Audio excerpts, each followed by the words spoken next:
Así que les voy a pedir que se pongan de pie para la lectura. Y leemos en el nombre del Padre, del Hijo y del Espíritu Santo. Hechos, voy a leer desde 1:4. Y estando juntos, les mandó que no se fueran de Jerusalén. Repite conmigo, juntos. Vamos a hablar la semana que viene acerca de la unidad. Sino que esperasen la promesa del Padre. Que no se fueran de Jerusalén, sino que esperasen la promesa del Padre, la cual les dijo: oísteis de mí. Porque Juan ciertamente bautizó con agua, mas vosotros seréis bautizados con el Espíritu Santo dentro de no muchos días. Dile a la persona que está al lado tuyo: espera la promesa. Espera la promesa. Cierra sus ojos allí donde están. Vamos a orar por este mensaje. Padre, te damos gracias por tu palabra, Señor, que nos enriquece, que nos llena, que nos educa, que nos ayuda a conocerte, Señor, que nos ayuda a conocer tus propósitos, tus planes con nosotros, que nos ayuda a reenfocarnos, Señor, en tu propósito y en tu destino. Te damos gracias, te pedimos que tú prepares nuestros corazones para recibir la poderosa palabra tuya que nos transforma, Señor. Y declaramos en el nombre de Jesús que tu palabra va a dar el fruto en nuestra vida al 100%. En el nombre poderoso de Jesús. Amén. Amén, amén. Pueden sentarse, pueden sentarse. Gracias, Espera la promesa. Así se titula el mensaje de hoy. Voy a estar predicando bajo ese tema.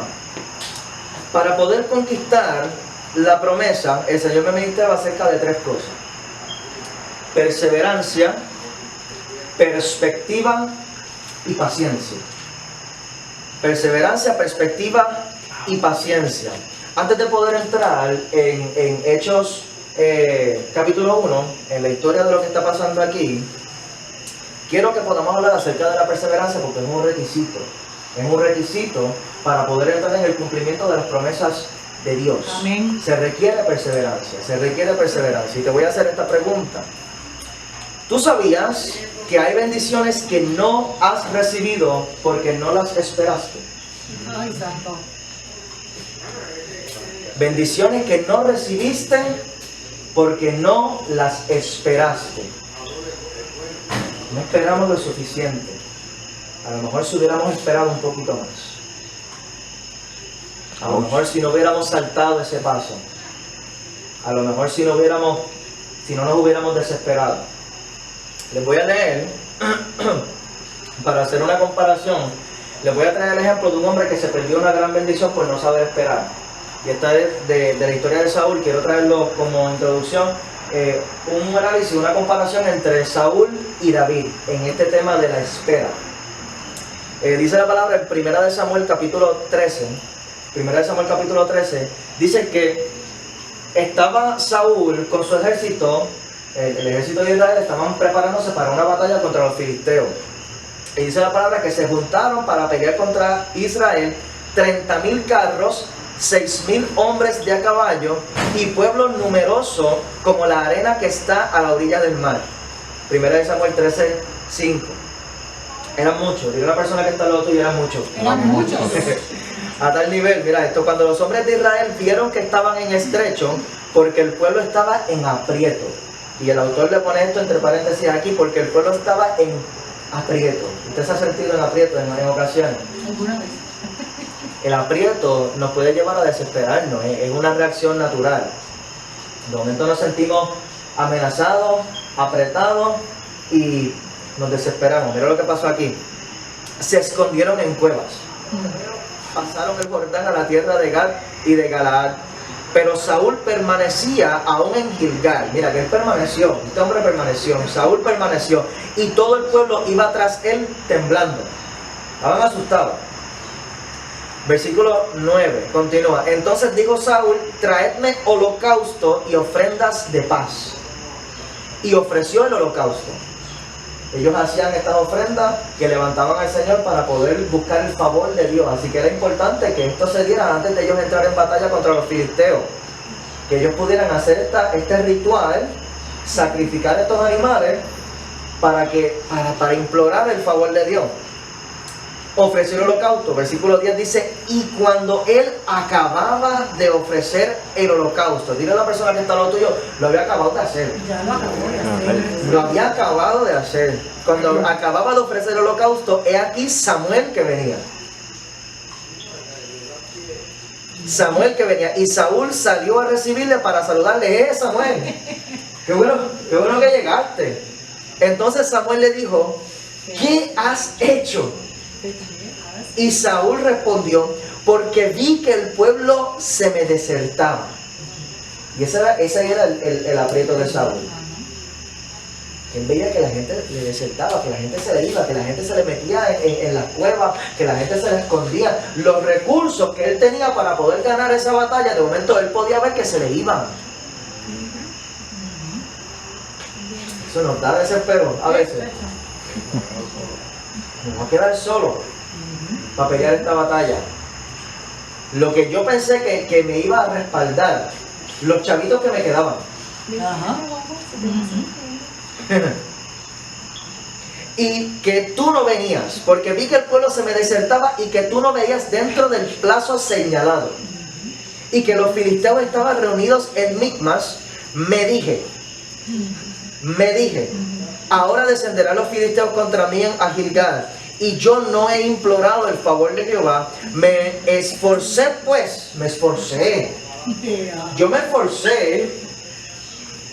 y ofrecí el holocausto. Mira cómo nos justificamos delante de Dios. Yo me esforcé. Yo estaba viendo que los recursos se me estaban acabando. Yo estaba viendo que la fecha se me acercaba, que yo tenía que cumplir con tal compromiso. Así que pues yo me esforcé y yo hice entonces esto a mi manera. Como yo pensé, como mejor yo pensé que se tenía que hacer. Me dije. Esto fue un diálogo que él tuvo con él.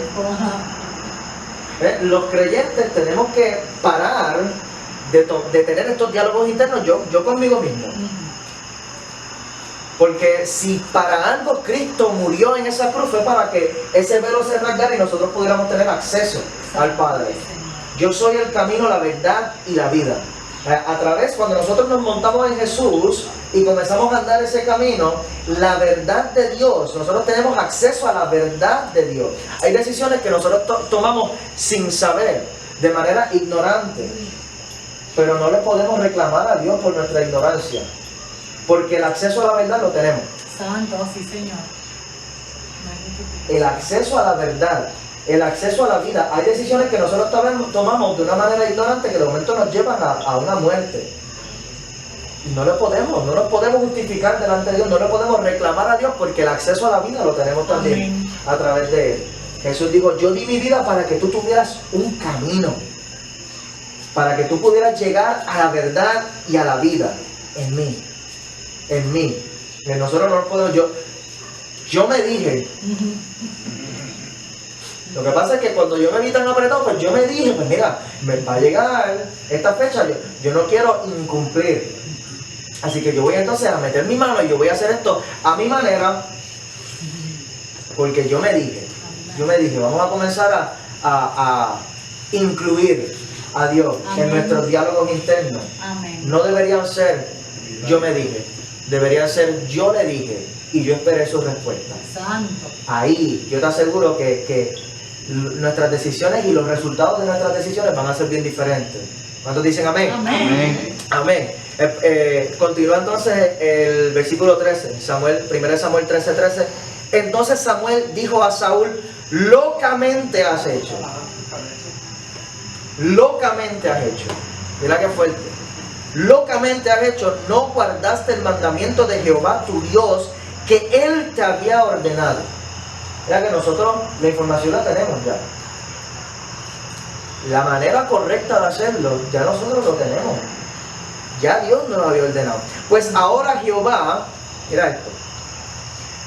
Pues ahora Jehová hubiera confirmado tu reino sobre Israel para siempre. Aquí se perdió una promesa. Una promesa que estaba para él. El linaje de Saúl hubiera corrido hasta Jesús. Hubiera corrido por toda la eternidad. Mira esto. Mas ahora tu reino no será duradero.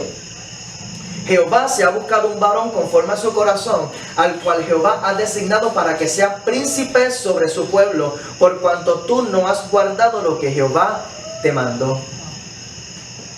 Vamos a mirar entonces, porque aquí él está hablando de David. Samuel aquí está hablando de David, el sucesor.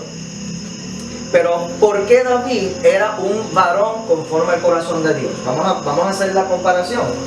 Primera de Samuel, capítulo 26, versículo 8. Aquí ya habían ocurrido muchas cosas.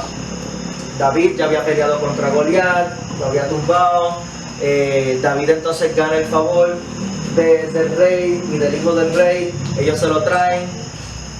David había tocado el arpa para ministrarle también a Saúl el rey. David había recibido la palabra de parte del Señor, había sido ungido ya también por Samuel el profeta. Ya él sabía que él iba a ser rey. Él sabía que Dios lo había escogido a él para ser el próximo rey de Israel. Saúl se enfurece. A Saúl le dan unos celos. Saúl era celosito. Era celosito. Dice la palabra que hasta intentó matarlo, par de ocasiones. Le tiraba por lanzas. Le tiraba por lanza para ver si lo pegaba a la pared. Y David tuvo que huir del rey al cual él le servía. Y nunca le había demostrado ningún tipo de rebelión, en ningún momento. Pero él huyendo, Saúl entonces enviaba gente y Saúl se iba detrás de él para ver si lo cogía en algún lugar y lo mataba. Mira esto. Primera de Samuel 26, 8. Entonces dijo Abisai a David: hoy ha entregado Dios a tu enemigo en tu mano, porque se habían encontrado en una cueva a Saúl con unos cuantos de sus soldados y Saúl se había quedado dormido. Esta es la oportunidad, David, le dijo el siervo, el que estaba con él. Le dijo, esta es la oportunidad. Mira esto. Hoy ha entregado Dios a tu enemigo en tu mano. Ahora pues déjame que le hiera con la lanza y lo enclavaré en la tierra de un golpe y no le daré segundo golpe. David respondió a Abisai: no le mates, porque ¿quién extenderá su mano contra el ungido de Jehová y será inocente? Aquí está la diferencia. Dos actitudes completamente diferentes. Saúl, sin tener la oportunidad, la tomó. David, teniendo la oportunidad, no la tomó. Si ellos los dos perseveraron, porque vemos que Saúl era un hombre de guerra, que tenía el enfoque a su manera, pero tenía un enfoque más o menos correcto. Él quería conquistar, él quería ganar esas batallas. Pero si ellos los dos quisieron perseverar, ¿cuál fue la diferencia entre ambos? Y es que nosotros perseveramos en dos cosas. Perseveramos en principios y perseveramos en propósitos. Perseveramos en principios y perseveramos en propósitos. Vamos a hacer el análisis respecto a principios. Saúl versus David. ¿En qué principios perseveraba Saúl? Saúl era un hombre que estaba dispuesto a poner sus propias opiniones por encima de las opiniones de Dios. Habiendo tenido la información, habiendo recibido de parte de Dios la ordenanza, tú vas a hacer esto de esta manera. A ti no te corresponde hacer ese sacrificio. Ese sacrificio, ese holocausto, le corresponde al profeta. Tú tienes que esperar que llegue el profeta. Así que Saúl, en el momento de la desesperación, en el momento del aprieto, decidió poner su propio criterio, sus propios principios por encima de los principios de Dios. ¿En qué nosotros estamos perseverando? Porque él hizo eso y él quería implorar el favor de Dios.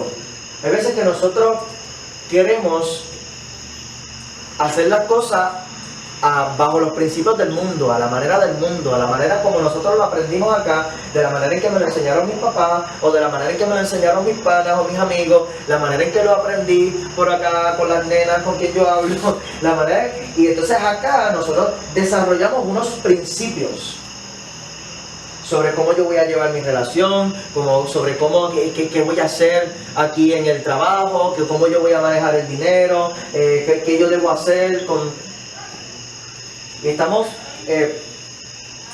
dando el sacrificio muchas veces incluso sacrificándonos bajo los principios de este mundo, pero queremos que Dios bendiga lo que nosotros estamos haciendo. Así como Saúl. Yo lo voy a hacer a mi manera por acá y yo quiero que Dios bendiga esto.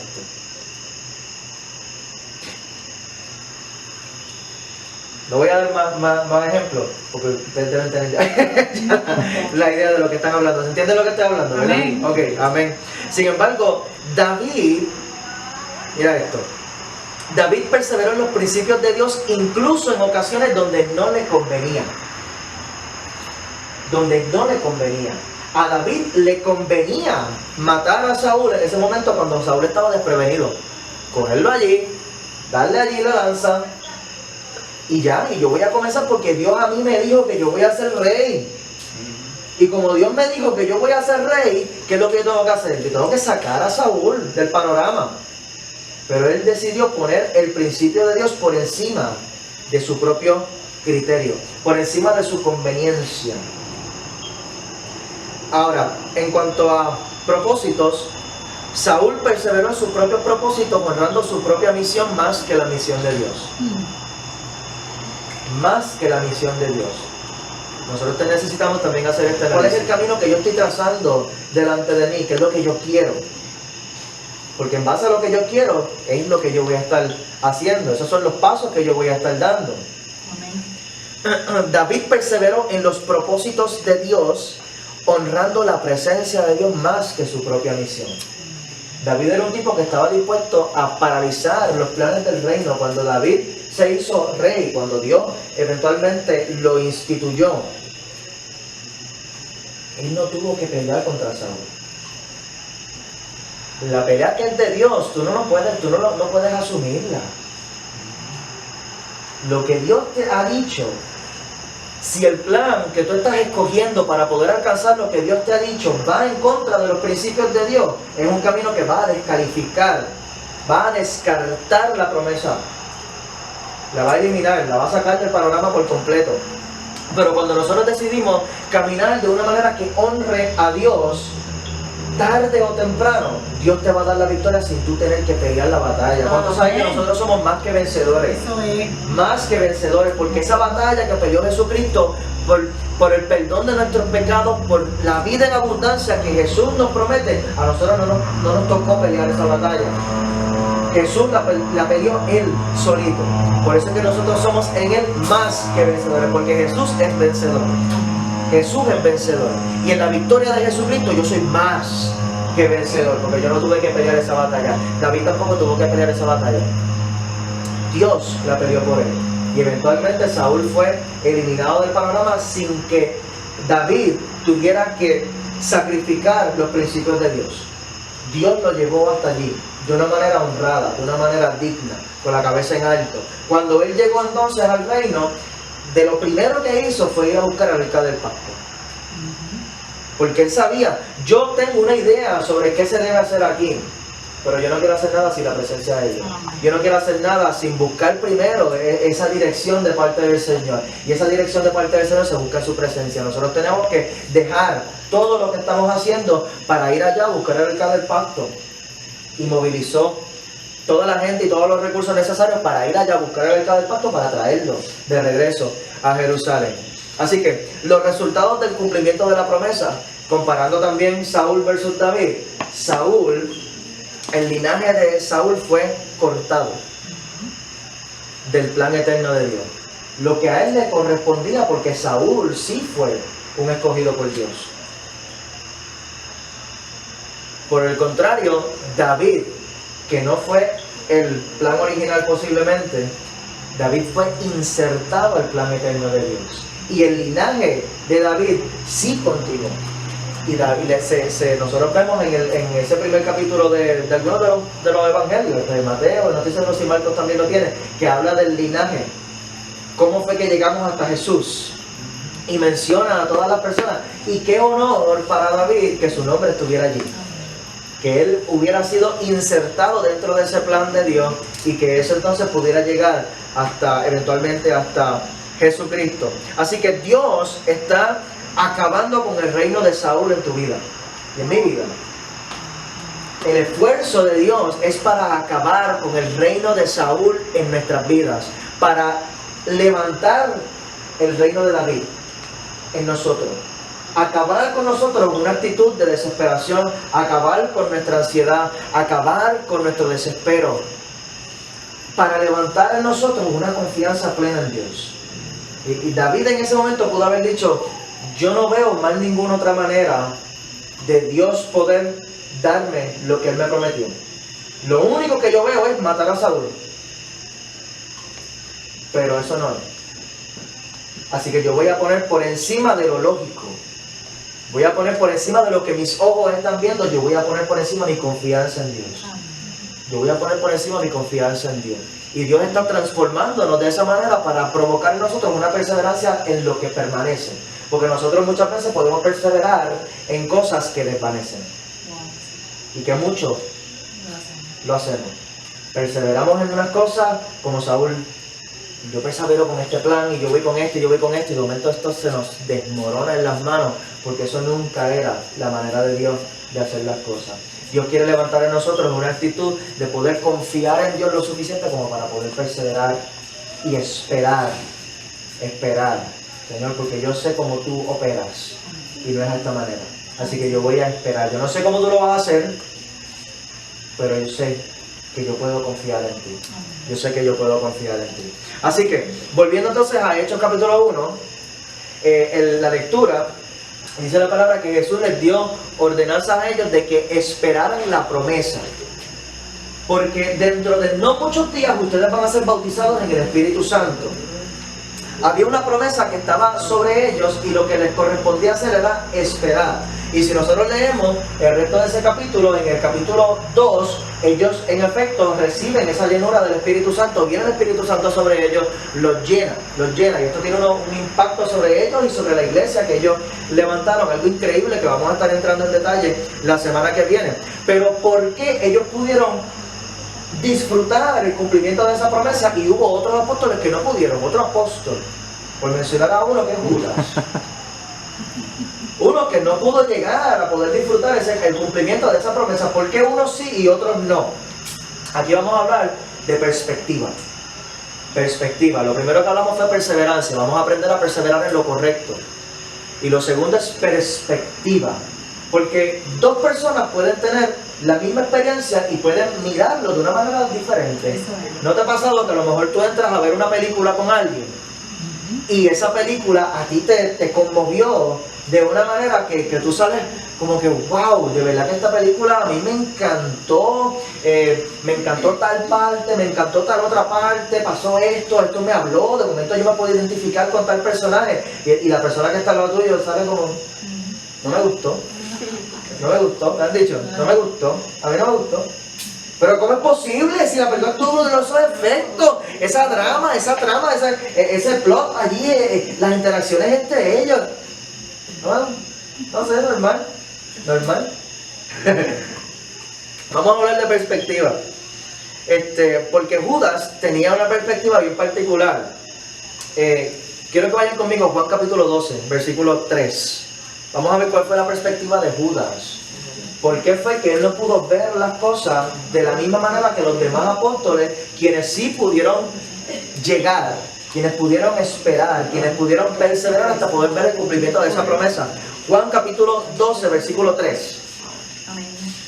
Amén, ¿lo tenemos? Amén. Juan 12:3 dice: entonces María tomó una libra de perfume de nardo puro, de mucho precio, y ungió los pies de Jesús y los enjugó con sus cabellos, y la casa se llenó del olor del perfume. Esto es espectacular. Nosotros estudiamos esto cuando estábamos haciendo el estudio de Juan.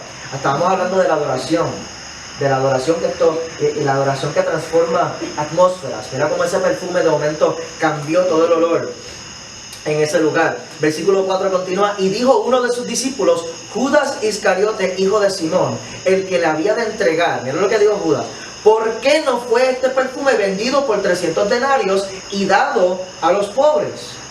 Y Juan nos incluye aquí esta nota en el versículo 6: pero dijo esto no porque se cuidara de los pobres, sino porque era ladrón. y teniendo la bolsa, sustraía de lo que se echaba en ella. El Evangelio según Marcos, en el capítulo 4, en el capítulo 14, nos da un poquito de información acerca de la reacción de Judas. ¿Qué fue lo que sucedió después de esto? Marcos 14:8 dice: esta ha hecho lo que podía. Jesús contestando: esta ha hecho lo que podía porque se ha anticipado. Mira esto que brutal. Porque se ha anticipado a ungir mi cuerpo para la sepultura. Entonces Judas Iscariote, en el versículo 10, uno de los 12, fue a los principales sacerdotes para entregárselo. Perspectiva. Lo que Jesús vio como una adoración profética. Ella se anticipó a ungir mi cuerpo para la sepultura. O sea, era profetizando la muerte por la cual iba a pasar Jesús, y ella entonces a través de su adoración estaba anticipándose a eso para ungir a Jesús y derramar el perfume, que era parte de los procesos de sepultura que ellos tenían también, que ellos trabajaban los cadáveres de esa manera.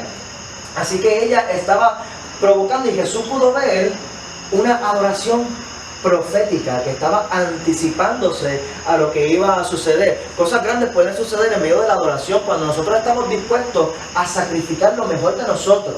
Estudiamos aprendimos cuando estudiamos este capítulo en Juan, que lo más valioso que nosotros tenemos para entregar es nuestra voluntad. Cuando tú entregas tu voluntad en adoración, Dios te permite ver proféticamente. Hay cosas que se desatan, y el Espíritu Santo, por medio de tu adoración, de momento se desata sobre tu vida y te permite ver. Abre los ojos, la adoración abre los ojos espirituales. Jesús pudo resaltar en ella esto. Y Judas, por lo contrario, esta misma experiencia, a Judas le dieron ganas de reafirmarse en su decisión de entregar a Jesús. Lo que Jesús levantó como wow, Judas dijo no. Ahí entonces Judas, uno de los 12, fue a los principales sacerdotes para entregarse a la mujer. Hasta aquí llegué yo. Hasta aquí llegué yo. Aquí fue que se colmó la copa. Yo voy ya, esto fue lo último. Yo me voy ahora a entregar a este hombre para entregar a Jesús. Pero, ¿qué influye entonces en la perspectiva? ¿Por qué es que nosotros vemos las cosas de la manera en que nosotros las vemos? Experiencia. Nuestras experiencias forman nuestras perspectivas. Las experiencias que nosotros tenemos van formando nuestra manera de ver las cosas.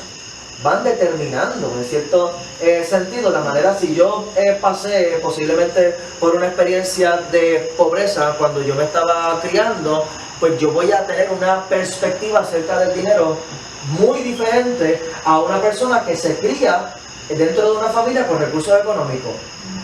Vamos a ver el mismo tema, que es el dinero, lo vamos a ver de maneras diferentes, de perspectivas diferentes, de puntos de vista diferentes, porque las experiencias que nosotros tuvimos fueron diferentes. Pero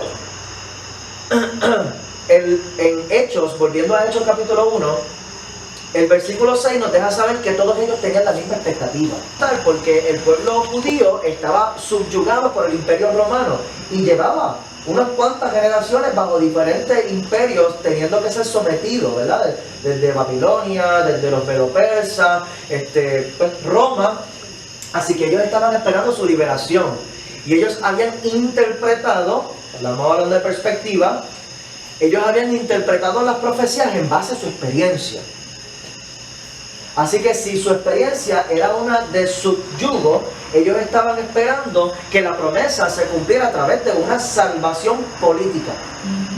Ellos estaban esperando que el Mesías se levantara y que levantara entonces al pueblo de Israel por encima de las demás naciones, y aquí vamos a gobernar nosotros.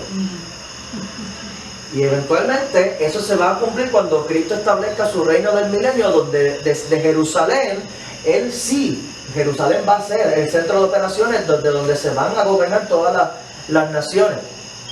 Pero ellos esperaban que el Mesías viniera para cumplir esa parte de la profecía. Y todos ellos entonces estaban pendientes a la restauración. Incluso los evangelios apócrifos identifican a Judas como uno de los celotes. Y le voy a explicar lo que es celote. Los celotes o los celotas porque encontré la información en inglés. Los celotas es una secta judía identificada por su oposición a la imposición del gobierno romano. Porque el gobierno romano pues tenía una religión politeísta. Los romanos, como nosotros podemos aprender de la mitología griega, lo que es greco-romano, ellos tenían muchos dioses. El dios del sol, el dios de los truenos, el dios del mar, diferentes dioses, ¿verdad? La diosa del amor y todo ese tipo de cosas. Así que ellos venían entonces a imponer su gobierno, iban también a imponer sus rituales paganos, ¿verdad? Que es todo lo que es pagano, es todo lo que no vaya acorde con los principios judeocristianos. Así que ellos venían entonces con estas prácticas y con estos rituales paganos a imponerlo y establecer sus templos también. Así que los celotas era un grupo, una secta, era un grupo que se formó dentro del grupo judío, dentro de la religión judía. Esto era que de hecho la Iglesia Católica tiene también un grupo que se parece en algo, que es como que llevándolo a un nivel un poquito más radical dentro de lo que ellos quieren. Pero entonces los judíos tenían este grupo y Judas pues se asume que él era parte de esto. Incluso Iscariote viene de la palabra sicario. Y hay teorías que proponen que Judas era un sicario de los celotes.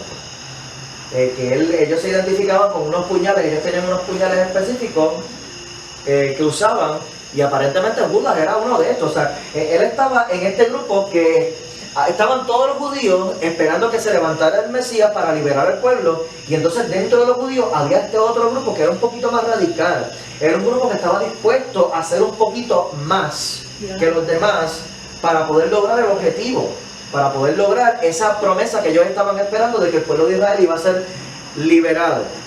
Pero incluso, que nosotros vemos en ese mismo primer capítulo de Hechos, entre los que estaban allí, entre los apóstoles, había otros que eran celotes.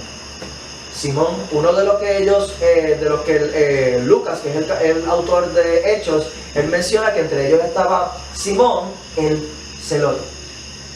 Así que ellos habían tenido la misma experiencia, pero uno logró, a través de lo que Jesús hizo, cambiar su perspectiva. Porque Judas no pudo esperar, Judas no perseveró para poder llegar a ver la promesa. Simón sí. Simón sí. Así que la pregunta es, ¿estás dispuesto a ceder tu promesa por la de Dios? Lo que va a determinar si tú vas a poder entrar en el cumplimiento de la promesa de Dios es tu perspectiva acerca de la promesa en sí. ¿Qué es? ¿Cuál es tu expectativa con Dios? ¿Cuál es tu expectativa? ¿Qué tú estás esperando de Dios? ¿Cuál es esa promesa que tú crees que Dios tiene para ti? Porque lo que nosotros esperamos de Dios no necesariamente es lo que Dios quiere hacer con nosotros. Dios no está en la obligación de cumplir con nuestras expectativas. ¿Pueden decir conmigo, ouch? Ouch. Dios no está en la obligación de cumplir con nuestras expectativas. Ahora, en la medida en que nosotros podamos transformar nuestra perspectiva para poder comenzar a ver las cosas a la manera de Dios, vamos entonces a entrar en unas promesas, porque así como los cielos son más altos que la tierra, así mis pensamientos son más altos que vuestros pensamientos, y mis caminos son más altos que vuestros caminos. Hay un pensamiento que yo tengo respecto a mi perspectiva, respecto a mi manera de ver las cosas, y yo creo que Dios va a hacer esto conmigo, y yo encajono la promesa de Dios dentro de esto, así como este grupo hizo también con la promesa de Dios, que ellos encajonaron, y aquí nos va a dar una libertad política y nos van a levantar. Ellos no pudieron ver que la promesa de Dios era mucho más abarcadora, era algo que iba mucho más allá, era un plan inclusivo para traer vida eterna y perdón de pecados para toda la humanidad. Amén. Cuando nosotros podemos comparar la expectativa de ellos, la perspectiva de este pueblo en comparación con la perspectiva de Dios. Estuve tomando un adiestramiento recientemente sobre intervención en suicidio, Y algo que nos recalcaron era que una persona en crisis generalmente va a tener visión de túnel. Visión de túnel es que yo voy a estar viendo por aquí y yo lo único que veo es mi problema. Mi problema, mi problema, mi problema, mi problema. Y yo no puedo ver más allá de eso. Que el rol de una persona que está interviniendo en una situación de crisis como esta es poder orientar a la persona para que la persona pueda ver las cosas que están alrededor. A lo mejor tú no estás viendo otra opción, pero Dios quiere que tú puedas ver otras opciones. Dios quiere que tú puedas romper ese túnel para que tu visión pueda de momento ser mucho más abarcador y poder ver las cosas como Dios las ve. Cambiar nuestra perspectiva. ¿Qué fue lo que cambió en ellos? Porque mira lo que pasó. Jesús les reveló una promesa nueva. En el versículo 7, Hechos 1, y les dijo: no os toca a vosotros saber los tiempos o las sazones. Ellos le habían preguntado: ¿tú vas a restaurar el reino de Israel para este tiempo? Y les dijo: no os toca a vosotros saber los tiempos o las sazones que el Padre puso en su sola potestad, pero recibiréis poder. Estos peros son tan importantes. Cuando tú estás teniendo un argumento con una persona y la persona en una discusión, la persona te tira un argumento y tú le dices eso, pero es porque tú estás trayendo un argumento mejor. Tú estás bien en eso que me estás diciendo, pero yo te voy a decir algo que tú no estás viendo. Mira esto. Pero recibiréis poder cuando haya venido sobre vosotros el Espíritu Santo, y me seréis testigos en Jerusalén y en toda Judea, en Samaria y hasta lo último de la tierra. Y es que ustedes se están enfocando en algo que va a estar pasando en Jerusalén, que ustedes puedan tener su libertad política, que ustedes puedan, pero yo les quiero dar una visión a ustedes de que por medio del Espíritu Santo esto es algo que va a trascender barreras nacionales. Esto es algo que va a poder entrar en unas dimensiones que tú vas a poder abarcar por medio del reino de Dios. Por medio del reino de Dios. Tú sabes que lo que Dios está haciendo aquí es un asunto internacional. Lo que Dios está haciendo en esta terraza aquí es un asunto internacional. Porque una palabra que fue desatada allá en Jerusalén acerca del Espíritu Santo, eso haya podido provocar un avivamiento que haya podido entrar en tantas naciones hasta eventualmente llegar a Puerto Rico, hasta eventualmente llegar a Coamo, Puerto Rico, y que aquí nosotros podamos experimentar el poder del Espíritu Santo también. El reino de Dios trasciende barreras nacionales. La promesa de Dios trasciende las barreras que tú has puesto, porque estás viendo así. Entonces, para nosotros poder cambiar nuestra perspectiva respecto a la promesa de Dios, nosotros necesitamos entrar en las experiencias de Jesús. Porque Jesús se había encargado de dedicarle a sus discípulos 3 años de experiencia. Experiencias nuevas, cosas que ustedes no han experimentado todavía. Ustedes están acostumbrados a la vida en el templo. Ustedes están acostumbrados a la ley judía. Ustedes están acostumbrados a cumplir con unos rituales. Ustedes están acostumbrados a tratar a sus esposas de una manera. Ustedes están acostumbrados a tratar el comercio, a tratar el dinero de una manera. Ustedes están acostumbrados a mirar a Dios de una manera, y yo les voy a proveer a ustedes unas experiencias diferentes con la intención de transformar tu perspectiva. En la medida que nosotros podamos abrirnos, porque ¿qué fue lo que pasó con Judas? Él no la soltó. Él no soltó su visión de túnel. Es esto. Yo estoy esperando la libertad de mi pueblo. Yo estoy esperando la libertad de Israel. Yo estoy esperando que Dios nos levante políticamente por encima del subyugo romano. Y sabe que Jesús lo hizo mucho más brutal de lo que ellos habían planificado. Ellos estaban planificando una rebelión en contra de Roma. Pero a través de Jesucristo, el avivamiento que se creó hizo que el imperio romano se desmoronara por sí solito, sin que hubiera espada envuelta. Y hay cosas que nosotros estamos dispuestos a dar la vida para poder entrar en ellas. Y Dios te está diciendo: tú no vas a tener que dar ni un puño. No vas a tener que tirar ni un puño porque mi promesa trasciende tu manera de conquistar.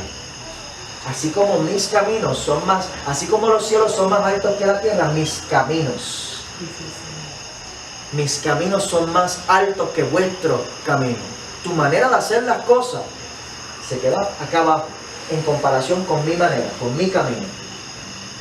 El camino que tú estás trazando para poder alcanzar el cumplimiento, mi camino va por encima. Así que Jesús les dejó saber a ellos que la promesa que Dios tiene para ustedes no es una libertad política, sino es un empoderamiento por medio del Espíritu Santo. ¿Y qué significa esto? Porque ellos no tenían contacto con el Espíritu Santo. Ellos no habían tenido la experiencia del Espíritu Santo. La habían tenido por medio del testimonio de Jesús. Es el poder sanador de Dios, es el poder es la persona de Dios manifestada, porque dice la palabra que cuando nosotros recibimos a Jesucristo, el Espíritu Santo viene a morar en nuestros corazones. Es la persona de Dios, de momento acompañándote con todo lo que es Dios. Si Dios es santo, su Espíritu es santo. Nosotros no podemos convencer a la gente, eso lo dice la palabra. Quien convence es el Espíritu. El Espíritu Santo es quien convence ¿de qué? De pecado, de justicia y de juicio. Nosotros teníamos una perspectiva respecto al pecado antes de llegar a Jesús. Cuando nosotros llegamos a Jesús, de momento tenemos un elemento adicional a nuestra conciencia.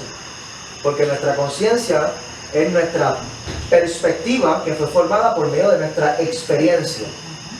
En base a mi manera de crianza, en base a la manera en que yo crecí, en base a las experiencias que yo tuve, pues ahora yo tengo esta conciencia donde yo establezco una balanza moral, qué está bien y qué está mal. Y hay muchísimas cosas que cuando nosotros llegamos a Jesús estaban mal, porque nosotros pensábamos que estaban bien. Porque según la norma social, según la gente que nos rodeaba, esa gente pues nos dejaba entender a nosotros que eran cosas que estaban bien hechas. Eso está bien, no te preocupes porque eso lo hace todo el mundo. Pero cuando nosotros llegamos a Jesús, de momento entramos en contacto con su Espíritu Santo que viene a morar en nosotros. El Espíritu Santo entonces comienza a convencernos y a redarguirnos de unas cosas que estamos haciendo o que estábamos haciendo y que no estaban tan bien. Wow, espérate, déjame modificar de una manera. No os contristéis, no contristezcas, no le entristezcas al Espíritu Santo. Y podemos sentir un momento la tristeza del Espíritu Santo dentro de nosotros cuando entramos en contacto con cosas que para Dios están mal. Cosas que para Dios, porque Dios aborrece el pecado.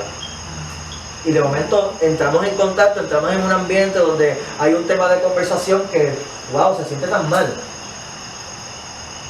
Y de momento sentimos como una carga, como que esto no está bien. Sentimos como la tristeza del Espíritu Santo dentro de nosotros, dejándonos saber, eso no está bien, eso a mí no me gusta, eso a mí no me gusta. Y tú entras en un conflicto porque antes te gustaba a ti también. Antes te gustaba a ti también y por alguna razón que yo no puedo entender por qué, pero ya no me gusta, no quiero. Y de momento me dicen charro porque no quiero compartir de ese tipo de chistes. Porque no quiero.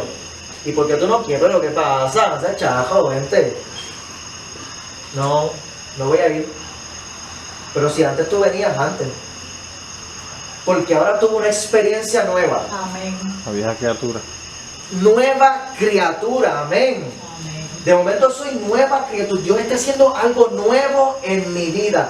Y los discípulos, los judíos, no habían experimentado el Espíritu Santo. No habían experimentado el poder sanador del Espíritu Santo. El poder libertador del Espíritu Santo. El poder restaurador del Espíritu Santo. El Espíritu Santo era lo nuevo de Dios para ellos. El Espíritu Santo es lo nuevo que Dios trae para nosotros. Para nosotros poder recibir la promesa de Dios, nosotros necesitamos abrir nuestros corazones a lo nuevo que Dios quiere hacer con nosotros. Amén. Dios quiere hacer algo nuevo en tu vida. Amén. Dios quiere hacer algo nuevo en tu vida. Gracias. Dios quiere poner un pensamiento más alto que el tuyo en tu mente. en tu mente. Él quiere darte una visión más abarcadora. Él quiere empoderarte para eso que es más. Porque para la misión que Dios tenía para ellos, hacía falta el Espíritu Santo. Amén.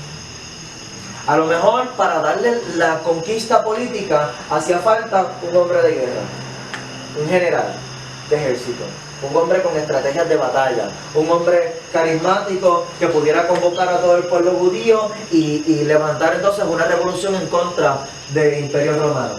Pero para conquistar los corazones de toda la humanidad, para poder establecer perdón de pecados y vida eterna, hacía falta un Espíritu Santo. Santo eres, Señor. Hacía falta la llenura de la persona de Dios en nosotros. Yo quiero llevarlo a ustedes por un camino diferente. Y Judas no logró soltar su perspectiva para poder entrar en la perspectiva que da pie a la promesa. Amén. Amén. Amén. Así que Dios quiere darte esa nueva experiencia para que tú puedas entrar en esa nueva promesa de Dios. Para entrar en esa promesa de Dios se requiere paciencia. ¿Cuántos dicen amén? Amén. Voy a cerrar con Josué capítulo 6. Quiero hacerte la misma pregunta que te hice al principio, pero de una manera diferente, de una perspectiva diferente. Ahorita te pregunté, perdón, si tú sabías que habían bendiciones que tú no pudiste recibir porque no las esperaste. Ahora te voy a preguntar si tú sabes que hay promesas para que tú puedas recibirlas, que es cuestión de esperar. Amén. Hay promesas que están predispuestas para ti. Promesas de bendición. Promesas de vida en abundancia. Que están disponibles ya para que tú puedas entrar en el cumplimiento de ellas. Y que para poder entrar, para tú poder conquistar esas promesas, solamente tienes que esperar. Solamente tienes que esperar.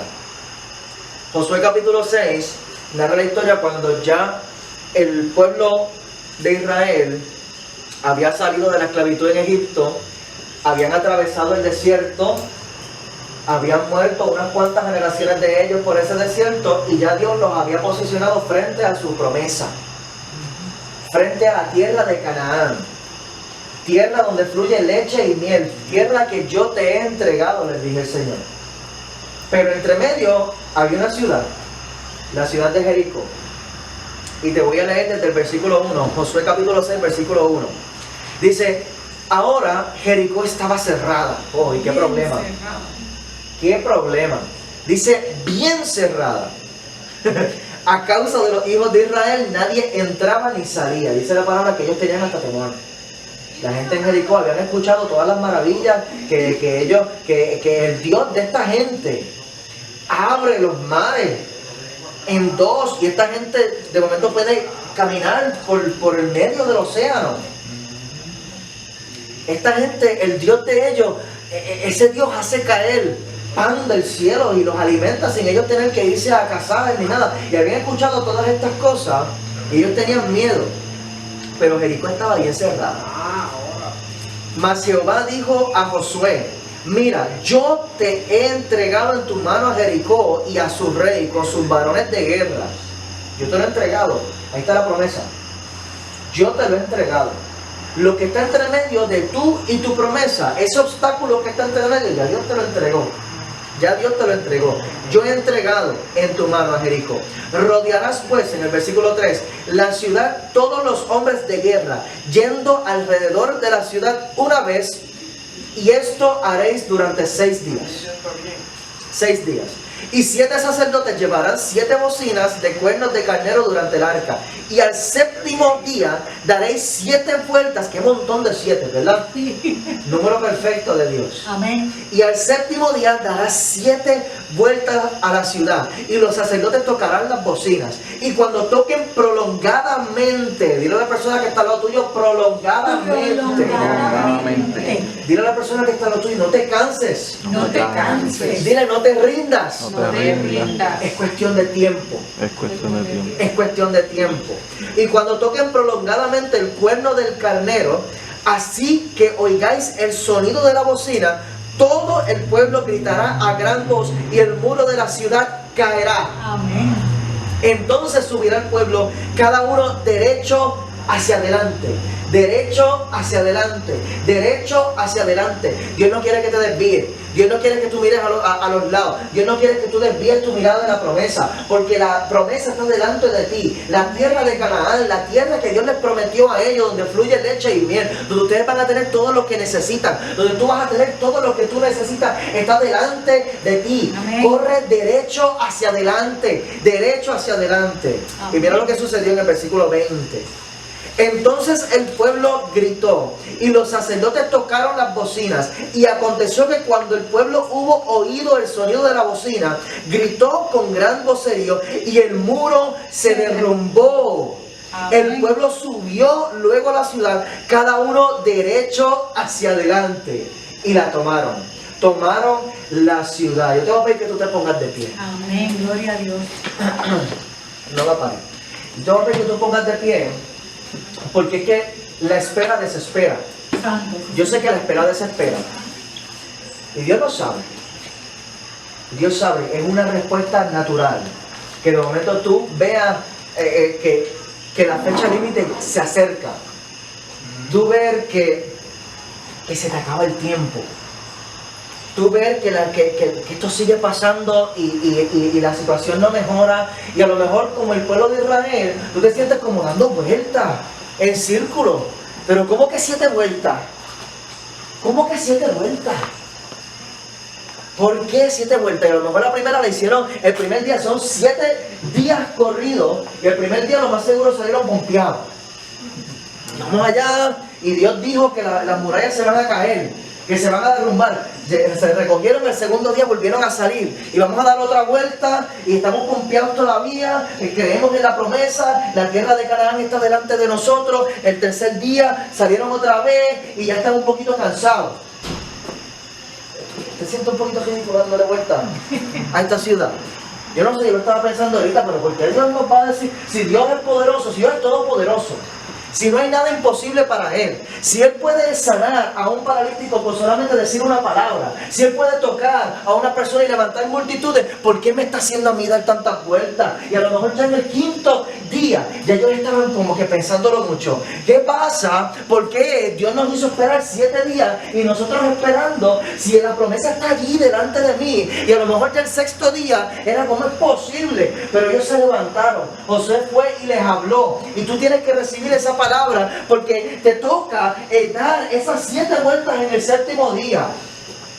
No te canses, porque tú no sabes si estás en la 6ª vuelta ya. Santo, sí Señor. Eso es. Tú no sabes si ya estás en la 6ª vuelta de comenzar a hacer esto a mi manera. Yo estoy a punto, Señor, de hacer esto, porque lo que tú me mandaste a hacer, así como le dijo Saúl a Samuel, yo vi que tú no venías dentro del tiempo establecido.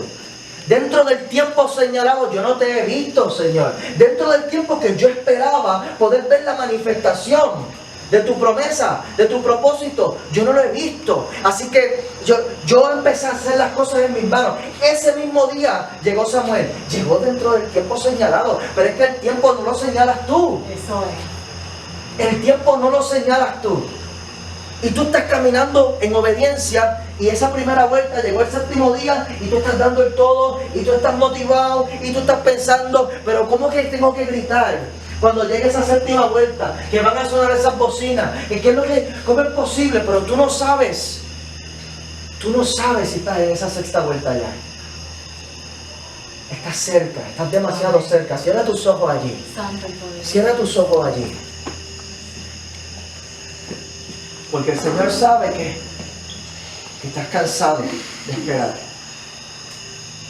Porque el Señor sabe que le has sido fiel. Que en este tiempo tú has tomado unas decisiones importantes a favor de Él. En favor de la obediencia a Él. El Señor sabe que tú has decidido poner sus principios por encima de los tuyos. El Señor sabe que tú te has expuesto a unas experiencias con Él que te han transformado en tu perspectiva, han transformado tu manera de pensar y te han puesto a perseverar en un camino diferente. Y el Señor sabe que este camino diferente, este camino de Dios, muchas veces no hace sentido. Muchas veces para tus ojos físicos, muchas veces lo que tú ves no va a la par con lo que Dios te ha prometido. No te canses, te dice el Señor. No pares de caminar, te dice el Señor. No pares de caminar, te dice el Señor. Porque quién sabe si ya tú estás en esa sexta vuelta. Quién sabe si ya tú estás a punto de entrar en esa séptima vuelta, donde lo único que te corresponde es gritar ese grito de victoria, gritar ese grito de victoria, gritar ese grito de fe, ese grito de alabanza, donde tú puedas reconocer por medio de tu declaración que Dios es fiel. Dios es fiel. Y te digo en el nombre de Jesús que las murallas se caerán. Las murallas se caerán. Las murallas se caerán. Lo que está entre medio de ti y tu promesa se va a derrumbar en el nombre poderoso de Jesús. A ti no te toca pelear esa batalla. A ti te toca esperar en fe. A ti te toca declarar en fe. A ti te toca caminar en fe. Dale vuelta. Las vueltas que sean necesarias. Las vueltas que sean necesarias. Porque cada vuelta que tú das en obediencia desata poder, desata poder, desata poder. La obediencia desata poder en el nombre poderoso de Jesús. Porque así como los discípulos estuvieron dispuestos a esperar hasta el cumplimiento de la promesa y llegaron a verla, llegaron a recibir el bautismo del Espíritu Santo. Oh, Shekena Barretia. Así tú, si tan solo no te rindieras, si tan solo estuvieras dispuesto, si tan solo estuvieras dispuesta a seguir caminando en obediencia, esas murallas se caerán. Esas murallas se caerán, esas murallas se caerán, esas murallas se caerán. Y esa ciudad tú la vas a tomar y tú vas a seguir derecho hacia adelante. Dios te dice ahora mismo, no te desvíes del camino, no te desvíes del camino. Sigue derecho hacia adelante, porque delante de ti, donde yo te dije que iba a estar mi promesa, allí está mi promesa, te dice el Señor. Es cuestión de esperar el tiempo